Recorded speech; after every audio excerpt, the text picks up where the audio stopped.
नमस्कार दोस्तों, आप सभी का एक बार फिर से हार्दिक स्वागत है आपके अपने इस यूट्यूब चैनल पे। दोस्तों आज हम लोग बहुत ही इंपॉर्टेंट टॉपिक डिस्कस करने वाले हैं। टॉपिक का नाम है ईसीजी यानी कि इलेक्ट्रोकार्डियोग्राम। हर एक सेंट्रल गवर्नमेंट की जो भी एग्जाम्स होती है उसमें यहाँ से क्वेश्चंस पूछा ही पूछा जाता है। इससे पहले अपन ने डिस्कस किया था टॉपिक ड्रग कैलकुलेशन। अगर वो आपने नहीं देखा है तो वो भी आप जरूर देख लें। यहाँ से भी आपको एम्स नोटसेट जो मेन आपका होने वाला है उसमें भी क्वेश्चंस मिलेंगे। ईएसआईसी एंड डीएसएसबी में भी यहाँ से क्वेश्चंस जरूर मिलेंगे। तो आप ड्रग कैलकुलेशन के टॉपिक को अच्छे से पढ़ लेना, अच्छे से जो फॉर्मूलाज बताए गए उनको याद कर लेना, वहीं आपके एग्जाम में हेल्प करेंगे। आज का हमारा टॉपिक भी बहुत ही इंपॉर्टेंट है, यहाँ से बहुत बार सवाल पूछे जा चुके हैं और आगे आने वाले एग्जाम्स में भी यहाँ से क्वेश्चंस 100% पूछे जाएंगे। तो चलिए स्टार्ट करते हैं आज का बहुत ही इंपॉर्टेंट टॉपिक। और आप सभी से निवेदन रहेगा, प्लीज आप वीडियो को कंप्लीट जरूर देखना, हर एक पॉइंट को अच्छे से समझना, अच्छे से याद करना और अपने दोस्तों को मैक्सिमम से मैक्सिमम शेयर जरूर कर देना। अगर आप हमारे चैनल पे पहली बार आए तो आप चैनल को सब्सक्राइब करके बेल आइकन बटन को भी प्रेस जरूर कर लेना, ताकि आपको आने वाले हर एक लेटेस्ट वीडियोस की अपडेट जल्दी से जल्दी मिलते रहे। चलिए स्टार्ट करते हैं। सबसे पहले अपन डिस्कस करेंगे conduction system of the heart, या फिर यूँ कह सकते हैं electrical conduction system of the heart. Heart के अंदर जो इलेक्ट्रिकल कंडक्शन सिस्टम होता है उसको अपन सबसे पहले जान लेते हैं कि कैसे क्या जो है इलेक्ट्रिकल इम्पल्सेस का कंडक्शन सिस्टम मतलब हार्ट के अंदर होता है। तो आप सभी को पता ही है, यहाँ से सवाल बनता है कि हार्ट के अंदर जो कंडक्शन सिस्टम है उसका वे क्या है, या फिर आपको सीक्वेंस पूछी जा सकती है कि नॉर्मली सीक्वेंस क्या है। तो आपको याद रखना है ऐसे एवी, बंडल ऑफ हिज, देन आपका पुरकिंजे सिस्टम। ये आप सभी को पता है कि ऐसे नोड से एवी नोड में जाएगा। नहीं पता है तो याद कर लेना, ऐसे नोड से जो इम्पल्सेस जनरेट होगी वो एवी नोड में जाएगी। एवी नोड जो है बंडल ब्रांच में भेजेगा, बंडल ब्रांच से जो है होते हुए आपकी पुरकिंजे सिस्टम में जाएगी। तो इस प्रकार से जो इलेक्ट्रिकल जो भी इम्पल्सेस जनरेट हो रही है वो इस प्रकार से ट्रांसमिट होती रहेगी। यहाँ पे कुछ इंपॉर्टेंट बातें भी आपको देखने को मिलेगी और कुछ अच्छी चीजें भी आपको सीखने को मिलेगी। चलिए सबसे पहले पढ़ते हैं ऐसे नोड को। यहाँ से बहुत बार सवाल पूछे जा चुके हैं और आगे भी आने वाले एग्जाम्स में 100% यहाँ से क्वेश्चंस बनेंगे। ऐसे node dominant pacemaker of the heart, या फिर आप यूँ कह सकते हैं नेचुरल पेसमेकर। बहुत बार ये सवाल पूछा जा चुका है कि हार्ट का नेचुरल पेसमेकर कौन है या फिर डोमिनेंट पेसमेकर कौन है। तो आपको आंसर में क्या करना होता है, ऐसे नोड। बहुत बार पहले पूछा जा चुका है, जिन्होंने एग्जाम्स दे रखे हैं ना बहुत सारे उनको पता है, और आगे आने वाले एग्जाम्स में भी यहाँ से क्वेश्चन पूछे जाएगा। ठीक है, तो याद रखना हार्ट का जो नेचुरल पेसमेकर है या फिर डोमिनेंट पेसमेकर है वो कौन है, ऐसे नोड।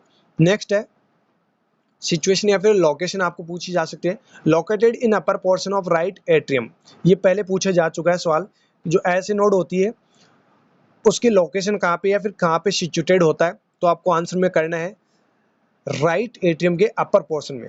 राइट एट्रियम में होगा लेकिन कहाँ पे होगा, अपर पोर्शन में। तो यहाँ पे या तो सीधा सीधा सवाल आपको ये पूछे जाएगा कि ऐसे नोड कहाँ पे सिचुएटेड होता है, तो right atrium, right ventricle, left atrium, left ventricle option में मिलेगा, या फिर upper portion of right atrium, lower portion of right atrium, है ना। इस प्रकार से आपको कंफ्यूज करने के लिए अलग अलग ऑप्शंस क्रिएट किए जाएंगे। तो आपको याद रखना है राइट एट्रियम में तो होता है लेकिन कहाँ पे, अपर पोर्शन में। अब देखिए इंट्रिंसिक फैक्टर की बात करते हैं, सॉरी इंट्रिंसिक रेट की बात करते हैं। इंट्रिंसिक रेट यहाँ पे होती है 60 to 100 बीपीएम, 60 से 100 बीट्स पर मिनट यहाँ पे इंट्रिंसिक रेट होती है ऐसे नोड के अंदर। अब जैसी जैसी आगे जाएगी वैसे वैसे क्या होती रहेगी, ये कम होती रहेगी। ठीक है, चलिए नेक्स्ट देखिए इंट्रानोडल पाथवे, बहुत ही इंपॉर्टेंट यहाँ पे एक वर्ड है इंट्रानोडल पाथवे। सवाल आपको पूछा जाएगा कि जो इलेक्ट्रिकल इम्पल्सेज होती है वो डायरेक्टली एक दूसरे के अंदर मतलब चेंज होती है। चेंज का मतलब यहाँ पे ऐसे नोड से नेक्स्ट जो एवी नोड के अंदर जाएगी, इसके बीच में एक पाथवे होता है जिसके थ्रू ये एक दूसरे के अंदर जाती रहती है। तो देखिए यहाँ पे जो पाथवे होगा वो कौन सा होगा, internodal pathway. Direct electrical impulses between S and AV node. सवाल आपको पूछे जा सकता है कि ऐसे नोड से एवी नोड में जो इलेक्ट्रिकल इम्पल्सेस जाती है उसके बीच में एक पाथवे होता है जिसके थ्रू ये इम्पल्सेस एक दूसरे में ट्रांसफर होती है, ट्रांसमिट होती है। तो वो पाथवे कौन सा है, अलग अलग आपको ऑप्शंस दिए जाएंगे। एक ऑप्शन आपको दिया जाएगा इंट्रानोडल पाथवे। तो बहुत ही इंपॉर्टेंट क्वेश्चन बनता है, यहाँ से याद रखना इंट्रानोडल पाथवे आपको सही जवाब कर देना है। नेक्स्ट आपका एवी नोड, ऐसे नोड से आपकी इंपल्सेस जनरेट हुई इंट्रानोडल पाथवे से कहाँ पे आ गई, अब एवी नोड के अंदर। देखिए AV node part of AV junctional tissue. ये जो एवी नोड होता है ना, ये पार्ट होता है किसका, एट्रियोवेंट्रिकुलर जंक्शन टिश्यू का। नेक्स्ट देखिए, slow conduction creating a slight delay before impulses rich ventricles, intrinsic rate 60 to 100 BPM. यहाँ पे जो कंडक्शन होगा वो कैसा हो जाएगा, स्लो। धीरे धीरे जैसे जैसे आगे बढ़ेंगे वैसे वैसे क्या होता रहेगा, कंडक्शन स्लो होता रहेगा। और यहाँ पे जो इम्पल्सेस वेंट्रिकल्स को जा रही है वो भी क्या हो जाएगी, थोड़ी सी डिले हो जाएगी। और यहाँ पे जो इंट्रिंसिक रेट रहेगी वो क्या रहेगी, 40 to 60 बीपीएम। यहाँ पे आपकी जो इंट्रिंसिक रेट है वो कम हो जाएगी। नेक्स्ट आपकी एवी नोड से जो इलेक्ट्रिकल इम्पल्सेज है वो ट्रांसमिट होगी बंडल ऑफ हिज को। Transmit impulses to bundle branches located below AV node. यहाँ से दो क्वेश्चन पूछे जा सकते हैं। एक तो इलेक्ट्रिकल जो कंडक्शन सिस्टम है इसको लेकर कि एवी नोड से कहाँ पर ट्रांसमिट होती है इलेक्ट्रिकल इम्पल्सेज, तो आपको आंसर में बताना है बंडल ऑफ हिज के अंदर। अब बंडल ऑफ हिज से जो ट्रांसमिट होगी इम्पल्सेज वो बंडल ब्रांचेज, ये बंडल ब्रांचेज मतलब यहाँ पे डिवाइडेशन हो जाता है राइट और लेफ्ट में। तो यहाँ पे बंडल ब्रांचेज को यहाँ से इम्पल्सेज ट्रांसमिट होगी। और आपको पूछे जा सकता है कि बंडल ऑफ हिज कहाँ पे लोकेटेड होता है, तो आपको आंसर में करना है just below the AV node, just AV node के नीचे की तरफ होता है आपका बंडल ऑफ हिज।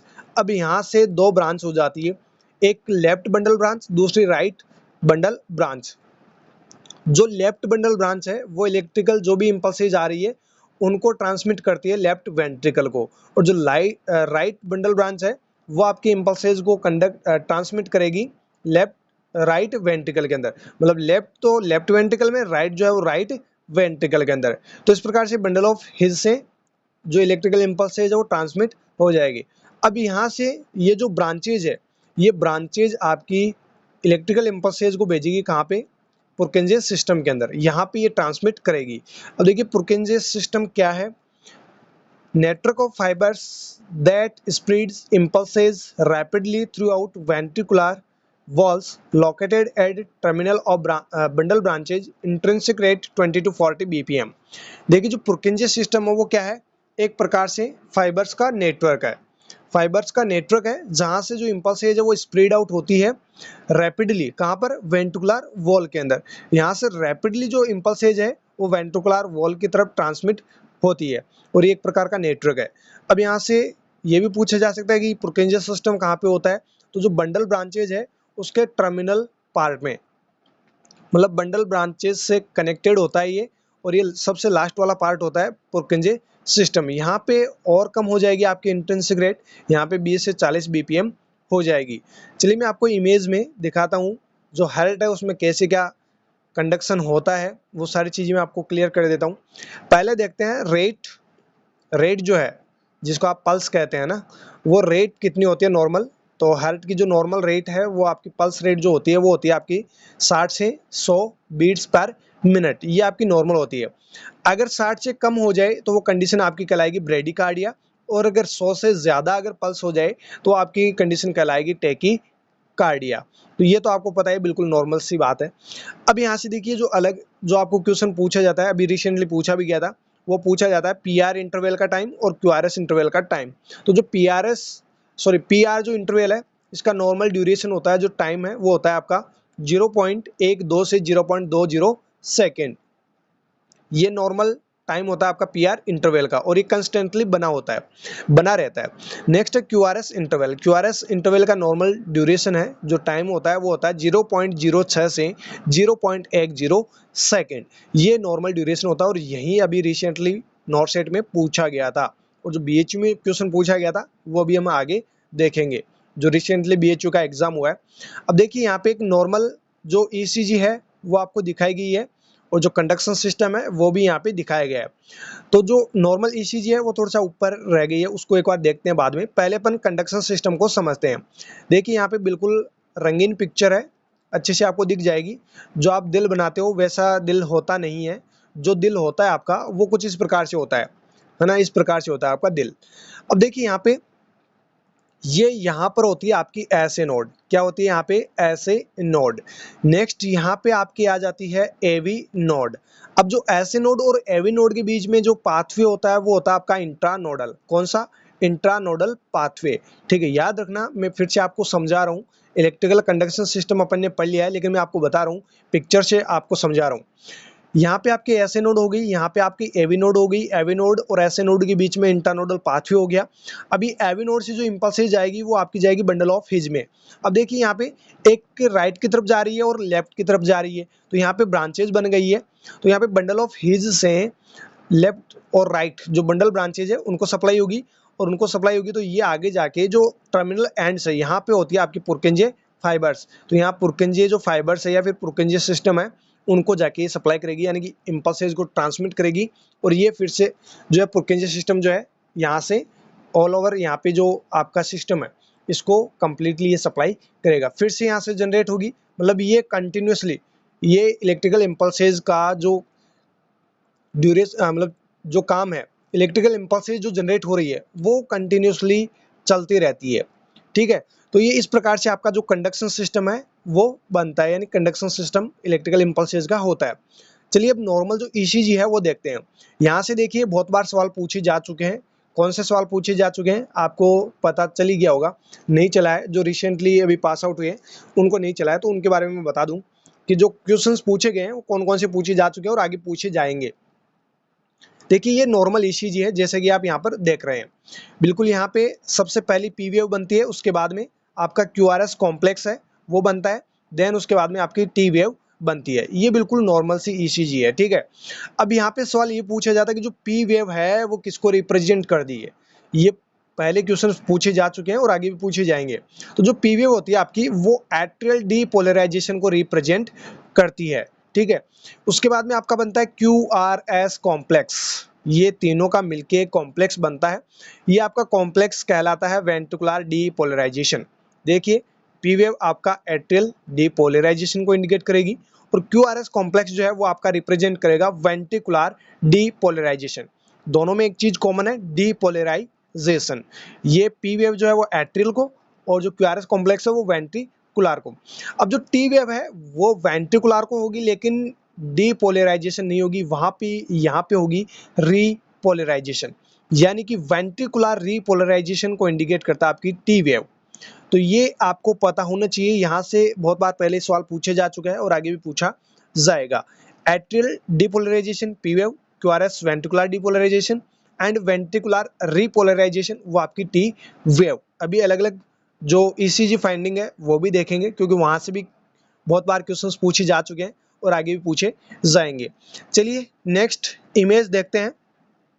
यहाँ पर भी वही सिस्टम है, जो कंडक्शन सिस्टम है वो बताया गया है यहाँ पर कि ऐसे नोड जो है यहाँ से देखिए जनरेट हो रही है इलेक्ट्रिकल इम्पल्सेज, ये एवी नोड में जा रही है, एवी नोड से यहाँ पे बंडल ऑफ हिज के अंदर जा रही है, बंडल ऑफ हिज से राइट और लेफ्ट दो ब्रांचेज यहाँ पे हुई है और ये डिवाइड होकर आगे जो है सप्लाई करती है आपकी पुरकिंजे सिस्टम को। तो इस प्रकार से ये कंप्लीटली जो कंडक्शन सिस्टम है वो आपका बनता है। और ये जो कंडक्शन होता है इसी के दौरान आपकी ईसीजी बनती है जो कि नॉर्मली इस प्रकार से होती है P Q R S T, और यू जो वेव है वो हाइपोकैलिमिया में देखने को मिलती है, वो भी आगे अपन डिस्कस करेंगे।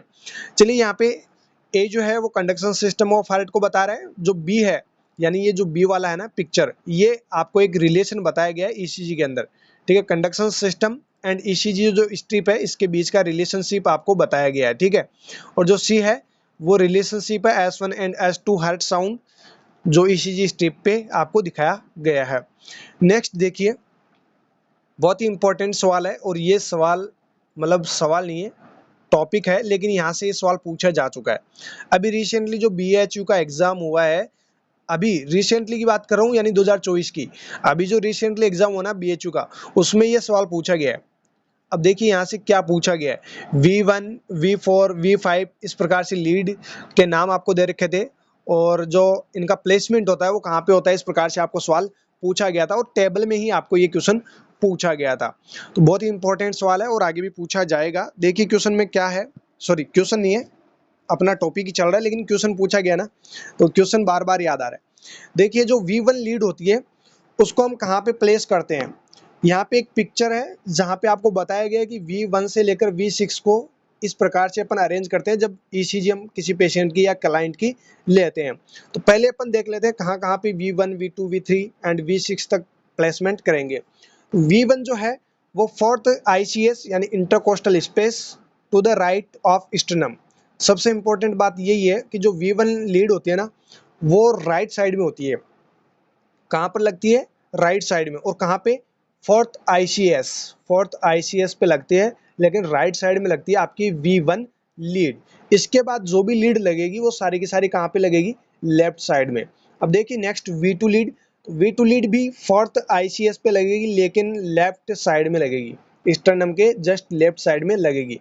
जैसे कि यहाँ पे आप पिक्चर में देख सकते हैं, यहाँ पे लगती है आपकी V1 लीड जो है राइट साइड में, उसके बाद में आपकी V2 लीड जस्ट इसके सामने ही, लेकिन कहाँ पे, लेफ्ट साइड में।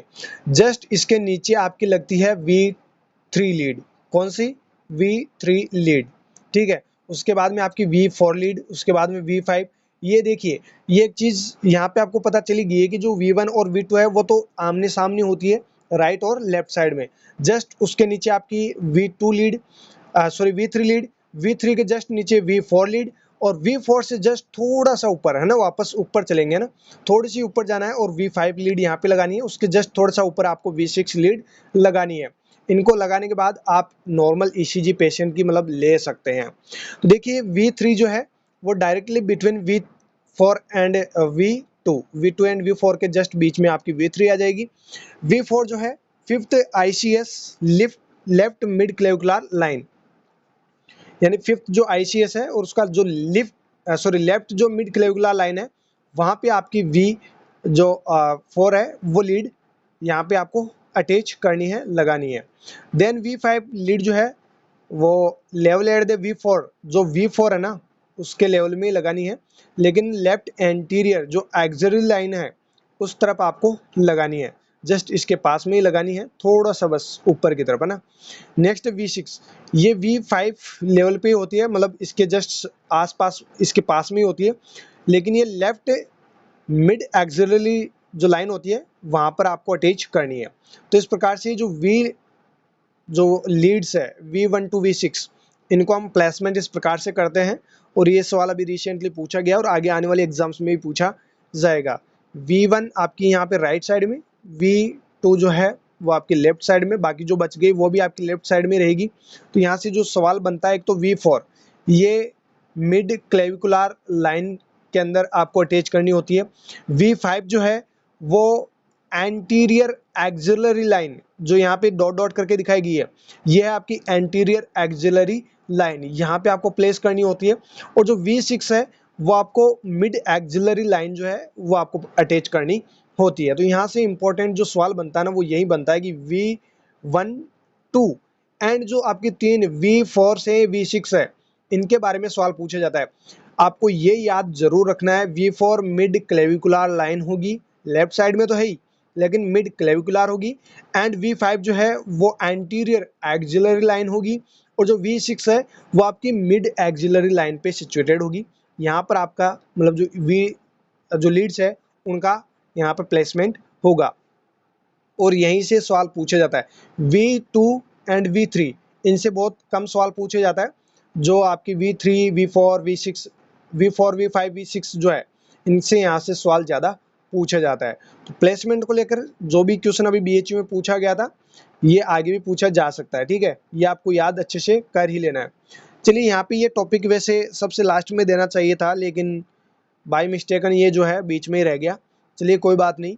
इलेक्ट्रोलाइट जो इम्बैलेंस है उनमें किस प्रकार की ECG फाइंडिंग देखने को मिलती है, यहाँ से अभी रिसेंटली एम्स नॉर्थ साइड में भी सवाल पूछा गया था, और पहले भी एम्स में यहाँ से सवाल पूछा जा चुका है और आगे भी पूछा जाएगा। तो देखिए जो हाइपोकैल्सीमिया है, यहाँ से पूछा गया था कि हाइपोकैल्सीमिया यानी कैल्शियम जो है पेशेंट में, कैल्शियम का लेवल कम है और इस पेशेंट में कैसे जो ECG फाइंडिंग है वो देखने को मिलेगी, ये सवाल अभी पूछा गया था।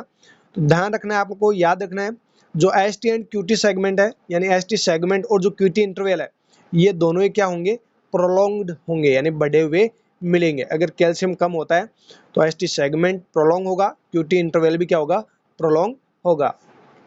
बात करते हैं हाइपर कैल्सीमिया की, यानी कैल्शियम का लेवल अगर बढ़ा हुआ है तो कैसी फाइंडिंग होगी। तो जो ST सेगमेंट है, जो भी कैल्शियम कम होने पे बढ़ रहा था, वो क्या हो जाएगा, शॉर्ट हो जाएगा हाइपर कैल्सीमिया में, और जो T वेव है वो वाइडेंड हो जाएगी।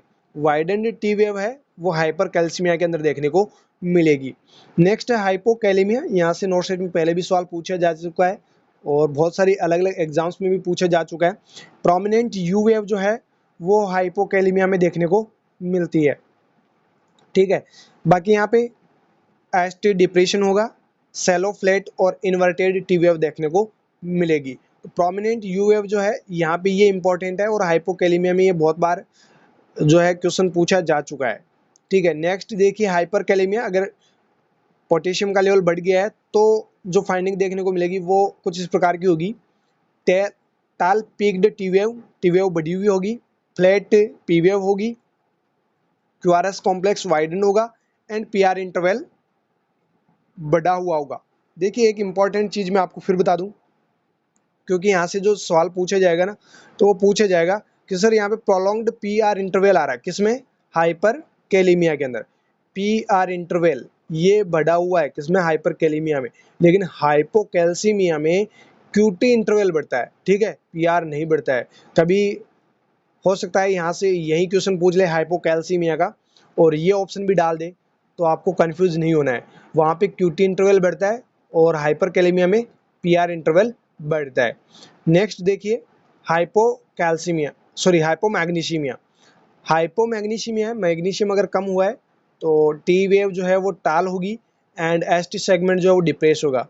अगर हाइपरमैग्नीशियमिया हुआ है तो पीआर इंटरवल बढ़ जाएगा एंड क्यूआरएस कॉम्प्लेक्स वाइडेंड रहेगा। ठीक है, तो ये जो ईसीजी फाइंडिंग है अलग अलग इलेक्ट्रोलाइट्स पे, ये आपको याद करनी ही करनी है, अच्छे से समझ लेना है।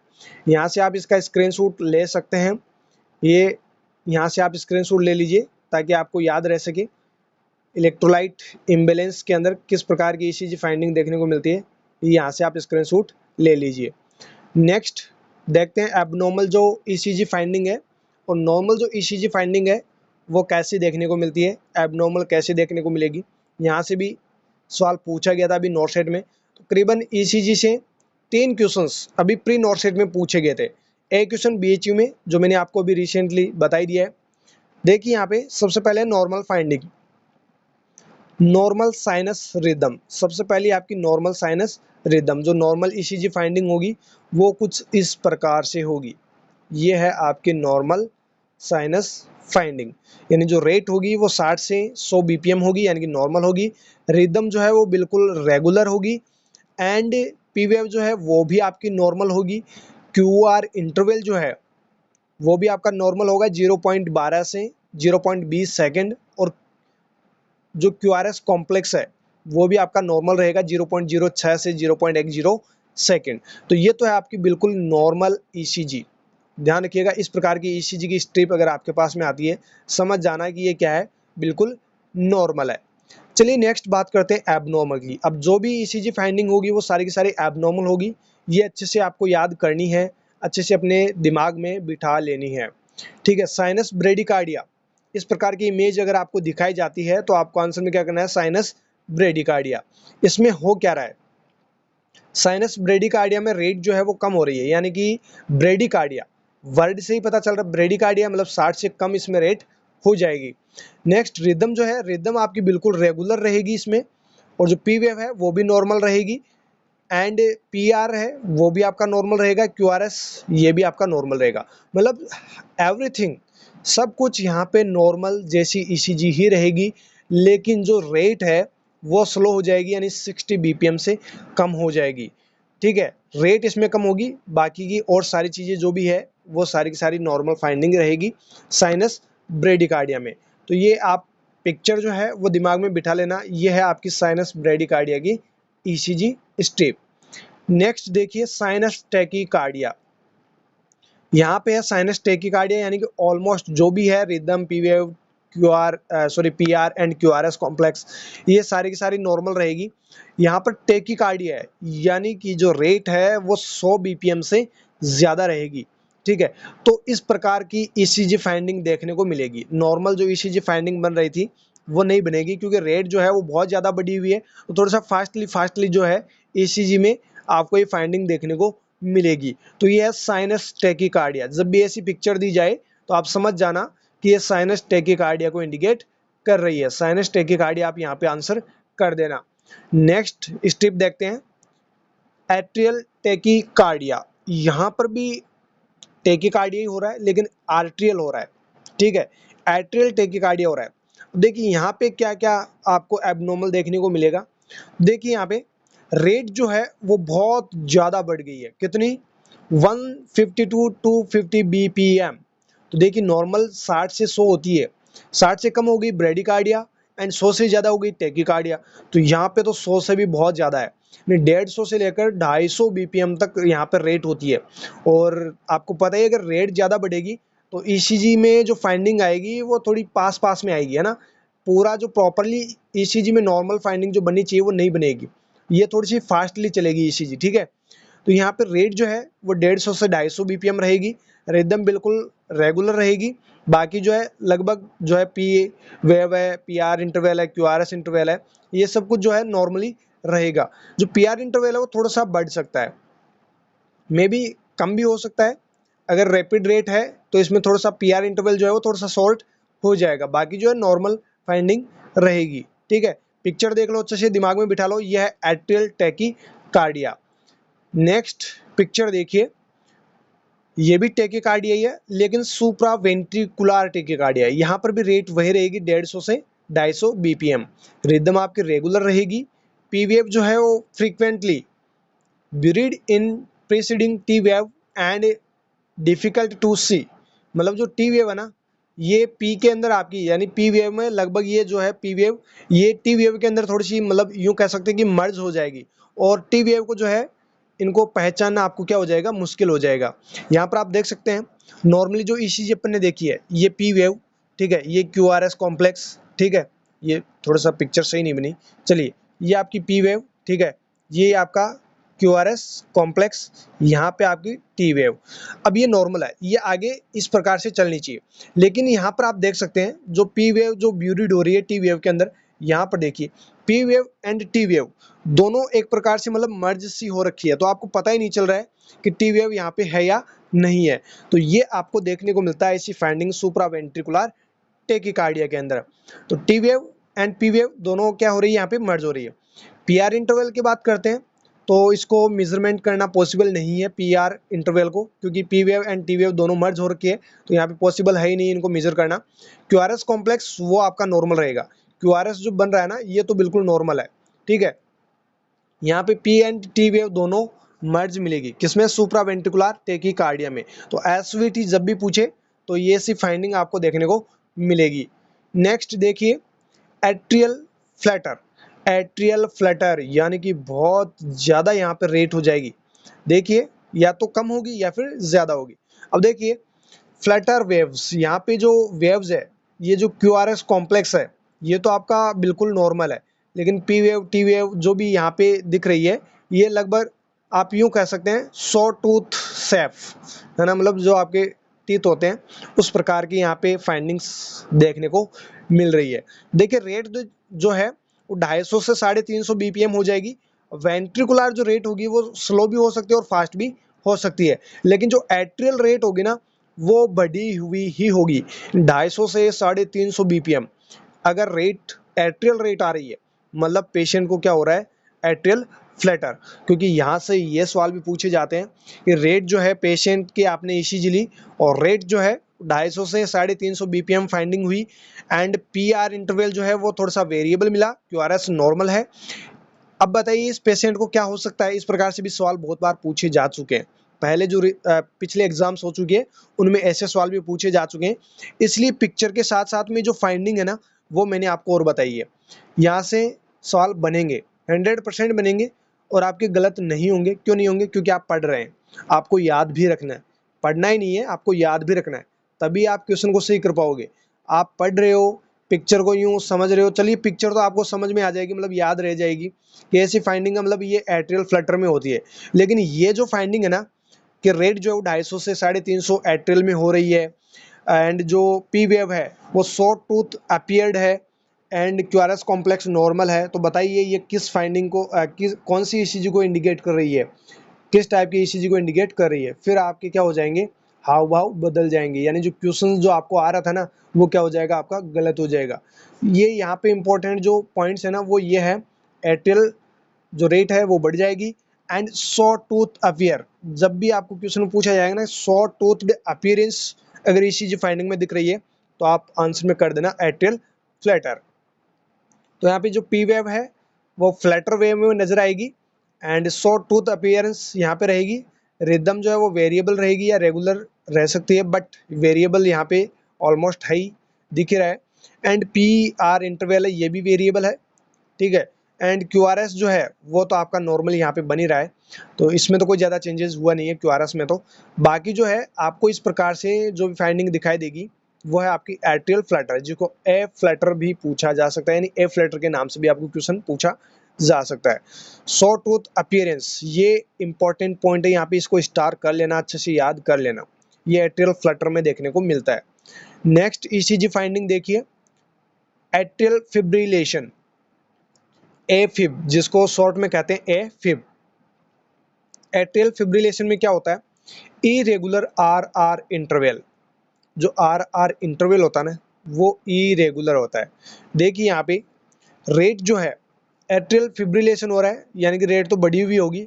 अब देखिए एट्रियल जो रेट होगी ना वो 350 बीपीएम से ज़्यादा रहेगी। अपने एट्रियल फिब्रिलेशन की बात की, सॉरी एट्रियल फिब्रिलेशन तो अपन देख रहे हैं। एट्रियल जो फ्लटर है उसमें आपको 250 से 350 बीपीएम दिख रही है, मतलब रेट जो नज़र है वो आएगी। तो यहाँ पे एट्रियल फिब्रिलेशन में तो और ज़्यादा बढ़ जाएगी। एट्रियल जो है 350 बीपीएम या इससे ज़्यादा भी हो सकता है। वेंट्रिकुलर स्लो भी हो सकती है और फास्ट भी हो सकती है, लेकिन एट्रियल तो 100% यहाँ पे फास्ट रहेगी ही रहेगी। रिदम जो है वो बिल्कुल इरेगुलर, यहाँ पे रिदम देखिए बिल्कुल इरेगुलर नजर आ रही है। P wave, no true P wave, no true P wave, P wave जो है वो यहाँ पे नहीं दिखाई देगी। T wave and P wave दोनों में यहाँ पे कोई डिफरेंस नजर आ रहा है क्या? पता ही नहीं चल रहा है टी वेव कौन सी है, पी वेव कौन सी है, तो यहाँ पे पी वेव दिखेगी ही नहीं, ठीक है। एंड जो आर्ट्रियल एक्टिविटी है वो कार्टिक रहेगी, कैसी रहेगी? क्वाटिक, क्वाटिक आर्ट्रियल एक्टिविटी अगर किसी कंडीशन में देखने को मिलती है वो देखने को मिलती है एट्रियल फिब्रिलेशन के अंदर। क्यूआरएस बिल्कुल नॉर्मल आपका बन रहा है, ठीक है, क्यूआरएस तो आपका बिल्कुल नॉर्मल बन रहा है। क्यूआरएस यहाँ पे जो इंपॉर्टेंट पॉइंट या फिर स्ट्रिप से आप समझेंगे तो वो समझ सकते हैं आरआर इंटरवल से। आरआर इंटरवल यहाँ पे देखिए बिल्कुल सिमिलर है, आगे जाके जो है ये बढ़ रहा है, मतलब इनके बीच में जो इंटरवल है ना आरआर के बीच में, ये इरेगुलर है, रेगुलर नहीं है, इरेगुलर है। तो ऐसे कंडीशन अगर आपको दिखाई दे या ऐसे पिक्चर आपको दिखाई दे तो आप आंसर में कर देना एट्रियल फिब्रिलेशन। नेक्स्ट पिक्चर बहुत ही इंपॉर्टेंट है, ये हमसे में पहले पूछी जा चुकी है और आगे जो होने वाले एग्जाम्स है उनमें आपको पूछी जा सकती है। वेंट्रिकुलर टेकीकार्डिया, देखिए वर्ड देखिए टेकीकार्डिया, मतलब यहाँ पर भी जो हार्ट रेट है वो तो बढ़ी हुई ही होगी, मतलब रेट तो बढ़ी हुई होगी, लेकिन यहाँ पे देखिए वेंट्रिकुलर वर्ड लिखा है, वहाँ पे एट्रियल बढ़ रही थी, atrial Flutter and atrial fib के अंदर। यहाँ पे वेंट्रिकुलर टेकिकार्डिया मतलब वेंट्रिकल्स के अंदर जो पल्स इम्पल्सेज है वो बढ़ जाएगी। रेट जो है वो 100 से 250 बीपीएम रहेगी। रिदम यहाँ पे रेगुलर रहेगी, रिदम जो है वो बिल्कुल रेगुलर नजर आ रही है, देखिए यहाँ पे रिदम जो है वो बिल्कुल रेगुलर नजर आ रही है। एंड पी वेव जो है यहाँ पे नहीं दिखेगी, मतलब नॉन है। पी आर इंटरवल है वो भी यहाँ पे नहीं दिखेगा। एंड क्यू आर एस जो कॉम्प्लेक्स यहाँ पे बन रहा है वो वाइड रहेगा, मतलब बढ़ा हुआ होगा। बिजारे अपीयरेंस यहाँ पे क्यू आर एस कॉम्प्लेक्स देखने को मिलेगा। तो रेट बढ़ी हुई है, रिदम बिल्कुल रेगुलर है, पी वेव यहाँ पे नहीं नजर आ रही है, न ही आपको पी आर इंटरवल दिख रहा है, और जो क्यू आर एस कॉम्प्लेक्स बन रहा है ये भी आपका वाइड है, यानी बिजारे अपीयरेंस है। तो इसको भी आप फाइंड आउट करना यहाँ पे मुश्किल हो रहा है। तो वेंट्रिकुलर टेकिकार्डिया में ये फाइंडिंग आपको देखने को मिलेगी, ये एमसी नोट में पहले पूछी जा चुकी है, आगे भी पूछी जाएगी। नेक्स्ट पिक्चर देखिए, टॉर्सोडे पॉइंट, टॉर्सोडे डे पॉइंट, ये कुछ इस प्रकार की फाइंडिंग देखने को मिले तो ये टॉर्सोडे पॉइंट्स को इंडिकेट करेगी। ये एकमात्र ऐसी फाइंडिंग है जो टॉर्सोडे पॉइंट्स को इंडिकेट करती है। यहाँ पे ना पी दिख रही है, ना क्यू दिख रही है, ना टी पी, मतलब कुछ भी यहाँ पे किसी प्रकार से हम P Q R S T को नहीं पहचान पा रहे हैं, ठीक है। तो ये टॉर्सोडे पॉइंट्स को इंडिकेट कर रही है पिक्चर। नेक्स्ट देखिए वेंट्रिकुलर फिब्रिलेशन, यहाँ पर है वेंट्रिकुलर फिब्रिलेशन। तो वेंट्रिकुलर फिब्रिलेशन में क्या होगा, रिदम तो क्वाइटिक रहेगी एंड पी वेव यहाँ पे कहीं नजर आ नहीं रही है, ना ही पी आर इंटरवल दिख रहा है, ना ही कोई क्यू आर एस कॉम्प्लेक्स बन रहा है।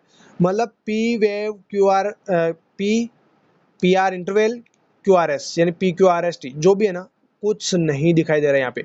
रिदम जो है वो बिल्कुल क्वाइटिक है, एक तरफ थोड़ी सी बढ़ रही है, फिर वापस नॉर्मल से आ रही है, फिर वापस बढ़ रही है। इस प्रकार से हम लोग क्वाइटिक जो है रिदम में ये ईसीजी चल रही है। रेट की बात करते हैं तो इंटरमिनेट जो है ये यहाँ पे रेट रहने वाली है। तो यहाँ पे वेंट्रिकुलर फिब्रिलेशन में कुछ इस प्रकार की फाइंडिंग देखने को मिलेगी। वेंट्रिकुलर टैकिकार्डिया में जो है वो बढ़ी हुई होगी ना, तो ये याद रखना, बहुत बार यहाँ से पिक्चर देके पूछा जाता है। नेक्स्ट देखिए atrioventricular block, AV block. AV block में अलग अलग जो है डिग्री के ब्लॉक होते हैं, first degree block, second degree block. तो कुछ जो ईसीजी फाइंडिंग होगी ना वो इस प्रकार से होगी। फर्स्ट डिग्री अगर एवी ब्लॉक हुआ है तो इस प्रकार से आपको ईसीजी फाइंडिंग देखने को मिलेगी।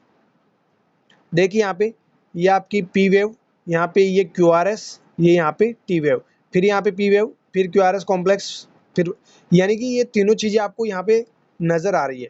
PQRST नजर तो आ रही है, लेकिन ये फर्स्ट डिग्री एवी ब्लॉक है, मतलब जो टी वेव के बाद में जो पी वेव बन रही है, PQRST एंड पी वेव जो है वो थोड़ी सी जो है इन्वर्टेड, मतलब टैल है, बड़ी हुई है। QRS कॉम्प्लेक्स आपका नॉर्मल है एंड टी वेव जो है वो भी थोड़ी सी बड़ी हुई है। तो ये फर्स्ट डिग्री एवी ब्लॉक को इंडिकेट करेगा। तो ऐसी पिक्चर जब भी दिखाई दे समझ जाना ये फर्स्ट डिग्री एवी ब्लॉक की है। नेक्स्ट है सेकंड डिग्री एवी ब्लॉक।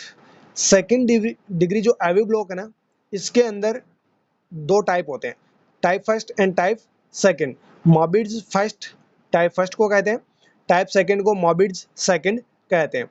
अब देखिए मॉर्बिड्स जो फर्स्ट है यानी टाइप फर्स्ट जो सेकंड डिग्री एवी ब्लॉक है, उसमें बीट जो रहेगी ना वो ब्लॉक रहेगी। कैसी रहेगी? ब्लॉक। और यहाँ पर भी ब्लॉक तो यहाँ पर भी रहेगी, लेकिन जो कॉम्प्लेक्स बन रहा है ना QRS वाला आ रही है ना, ये काफी देर बाद में बनेगा। तो दो जगह यहाँ पे ब्लॉक नजर आ रही है, मतलब सेकंड टाइप का है, और एक एक जगह मतलब बीच में यहाँ पे रिदम सही चल रही थी, बीच में ब्लॉक हुई, ये टाइप फर्स्ट है। एक ही जगह नजर आ रहा है ना, ये टाइप फर्स्ट है। और अगर दो जगह नजर आ रहा है कंटिन्यूसली तो ये आपका सेकंड टाइप यानी सेकंड डिग्री एवी ब्लॉक का सेकंड टाइप है, मॉर्बिड्स सेकंड है। ठीक है, ये आपको थोड़ा सा ध्यान रखना है। नेक्स्ट है थर्ड डिग्री एवी ब्लॉक। अब देखिए जो थर्ड डिग्री एवी ब्लॉक में आपको क्या होगी फाइंडिंग में, दो दो एवी ब्लॉक, जो ब्लॉक्ड बीट है वो दो दो जगह कंटिन्यूसली नजर आएगी, ये आपका थर्ड डिग्री एवी ब्लॉक होगा। ध्यान रखना, यहाँ से बहुत बार सवाल पूछे जा चुके हैं, पिक्चर को अच्छे से दिमाग में बिठा लेना, याद कर लेना, क्योंकि पिक्चर्स बहुत ज़्यादा इंपॉर्टेंट है। नेक्स्ट यहाँ पे बात करते हैं कुछ इमरजेंसी मेडिकेशंस की, यानी जो इम्पोर्टेंट पिक्चर्स थी वो मैंने आपको ईसीजी की फाइंडिंग की दिखा दी है। यहाँ से आपको सवाल पूछे जाता है बहुत बार और आगे भी पूछा जाएगा। अब अपन लोग बात करते हैं कुछ इमरजेंसी मेडिकेशंस की। ज़्यादा इमरजेंसी मेडिकेशन के बारे में डिस्कस नहीं करेंगे, जो इंपॉर्टेंट मेडिकेशंस है उनके बारे में इंडिकेशन या फिर कॉन्ट्रा इंडिकेशन या फिर डॉज, ये ना छोटी छोटी थोड़ी थोड़ी बातें जो है अपन याद कर लेते हैं, देख लेते हैं। चलिए सबसे पहले ड्रग है एम्योडेरोन, ये एंटी एरिथमेटिक ड्रग है। इसके इंडिकेशन की बात करते हैं तो इसका जो यूज होता है ना वो आपका होता है वाइड या फिर नैरो कॉम्प्लेक्स टैकिकार्डिया हुआ हो, ऐसे पेशेंट को देंगे, या फिर पॉलीमॉर्फिक वेंट्रिकुलर टैकिकार्डिया हुआ हो, या फिर शॉक रिफ्रैक्टरी वेंट्रिकुलर फिब्रिलेशन हुआ हो, या पल्सलेस वीटी हुआ हो, वीटी मतलब वेंट्रिकुलर टैकिकार्डिया, एसवीटी यानी सुप्रा वेंट्रिकुलर टैकिकार्डिया, PSVT यानी पल्सलेस सुप्रावेंट्रिकुलर टेकिकार्डिया। यानी आप यूं कह सकते हैं कि ऑलमोस्ट जो टेकिकार्डिया की जो कंडीशंस होती है ना उनमें एमिडेरोन जो है ये ड्रग काम में ली जाती है। तो ये आपको बस पता होना चाहिए कि जो एमिडेरोन है ये टैकिकार्डिया में जो भी जितने भी टाइप के टैकिकार्डियाज है उनमें काम में लेने वाली ड्रग है। बस इतना जो इंपॉर्टेंट पॉइंट्स है वही अपन याद कर रहे हैं अभी। ठीक है, नेक्स्ट है एट्रोपाइन। एट्रोपाइन दो प्रकार से काम करती है, दो टाइप से वर्क करती है, ये भी पूछा जा सकता है। एक तो एंटी एरिथमिक का काम करती है और दूसरा एंटी कोलिनर्जिक का काम करती है। पता है ना, ईसीटी में एट्रोपाइन सल्फेट देते हैं, ये एंटी कोलिनर्जिक का काम करती है, इसलिए ईसीटी में जो है ईसीटी के दौरान या ईसीटी से पहले एट्रोपाइन सल्फेट देते हैं। ये एंटी एरिथमेटिक का भी काम करती है। अब देखिए यहाँ पे इंडिकेशन की बात करते हैं, तो इंडिकेशन की बात करते हैं तो साइनस ब्रेडिकार्डिया अगर पेशेंट को हुआ है एट्रोपाइन देंगे।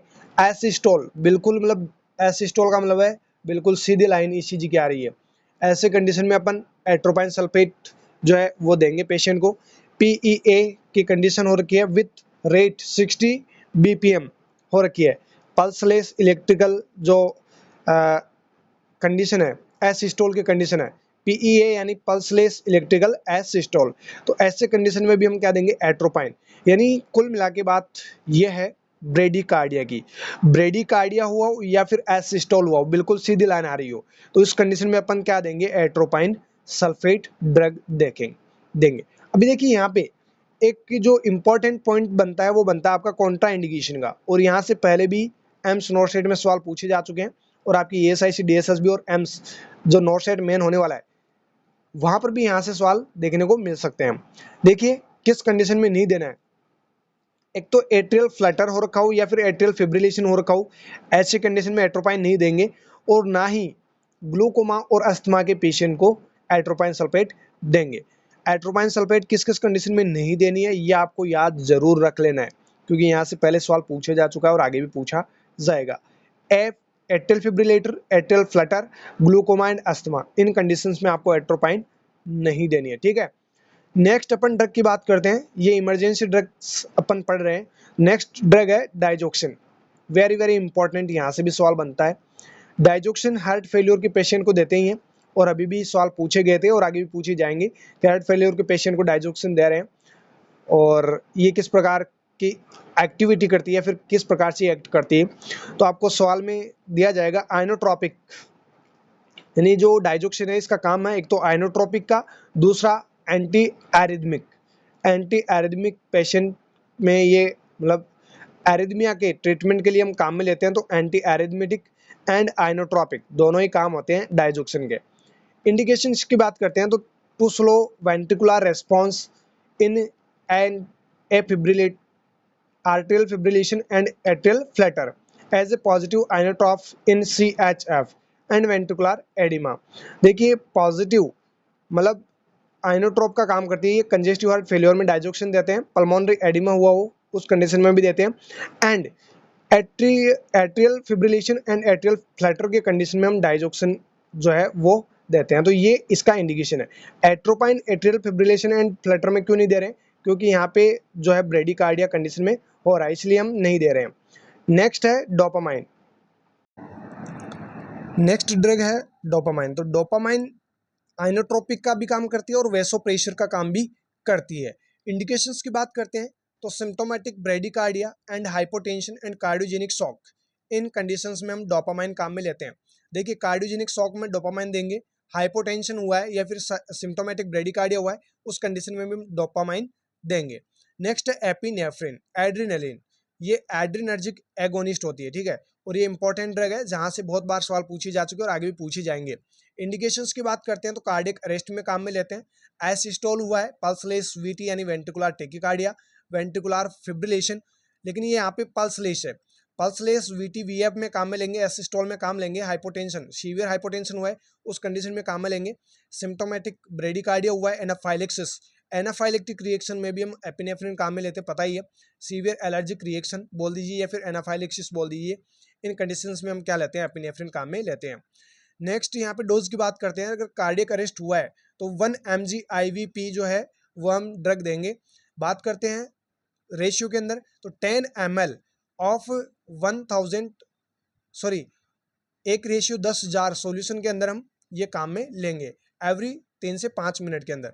नेक्स्ट है ईटी ट्यूब, ईटी ट्यूब से अगर ईटी ट्यूब के दौरान अगर काम में ले रहे हैं तो कंटिन्यूस इन्फ्यूजन कर सकते हैं अपन 30 mg ऐड करके, यानी कि 30 ml एक रेशियो 1,000 सॉल्यूशन के अंदर काम में लेंगे, एंड 250 ml NS में या फिर D5W में मिला के अपन दे सकते हैं।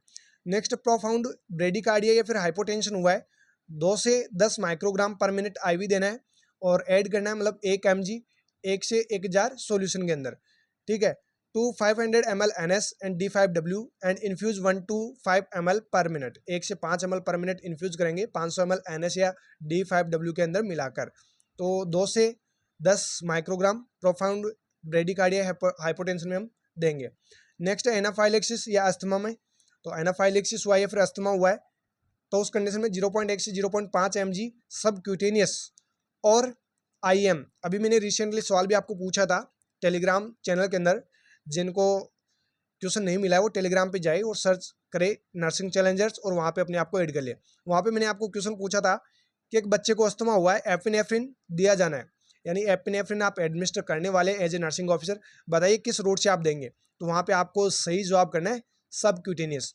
अस्थमा हुआ है, सबक्यूटेनियस रूट से देंगे। एनाफाइलेक्सिस हुआ है, आईएम रूट से देंगे।